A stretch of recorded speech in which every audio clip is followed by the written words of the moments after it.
At may konti na. Magkano isang ganyan tayo, isang plastic? 130, 180, 190. Ilang piraso? 12. Eh yung bala? 160 po. Ano lang yung plan? Isang kaya ito tayo magkano tayo? 180. 180. 10 piraso? 2, 4, 6, 8, 10, 12, 12.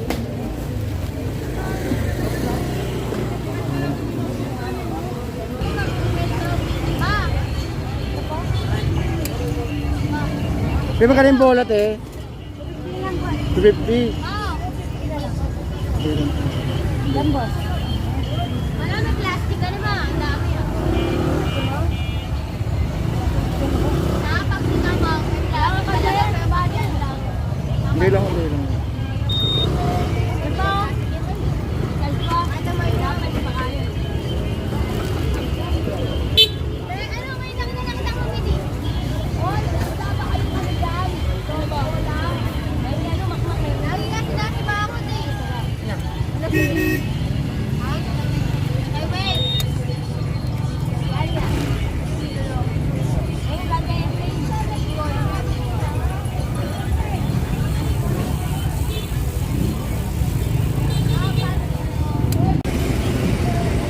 Yun, so ito naman yung sitwasyon natin paggabi dito po sa may night market, no? Dito sa may harap ng Tutuban. Grabe, ito yung maganda ng pasyalan eh, no? Pero gawa nga ng baka bukas pasok po tayo dito sa may loob at tingnan natin kung ano yung sitwasyon, no? Diyan po sa may loob po ng Tutuban. Actually sa may ano to, sa may paligid niya lang, no? Ayan, no? Yung sa may loob po niyan, marami kayong makikita mga laruan dyan. Mga pagkainan syempre, hindi mawawala dyan.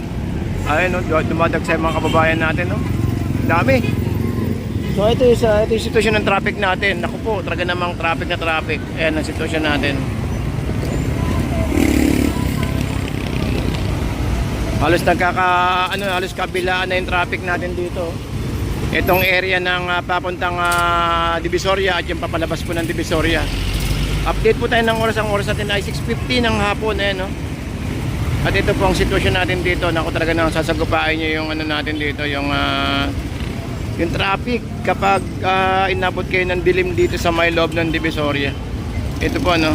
So papalabas na tayo ng Divisoria at ito, traffic pa din.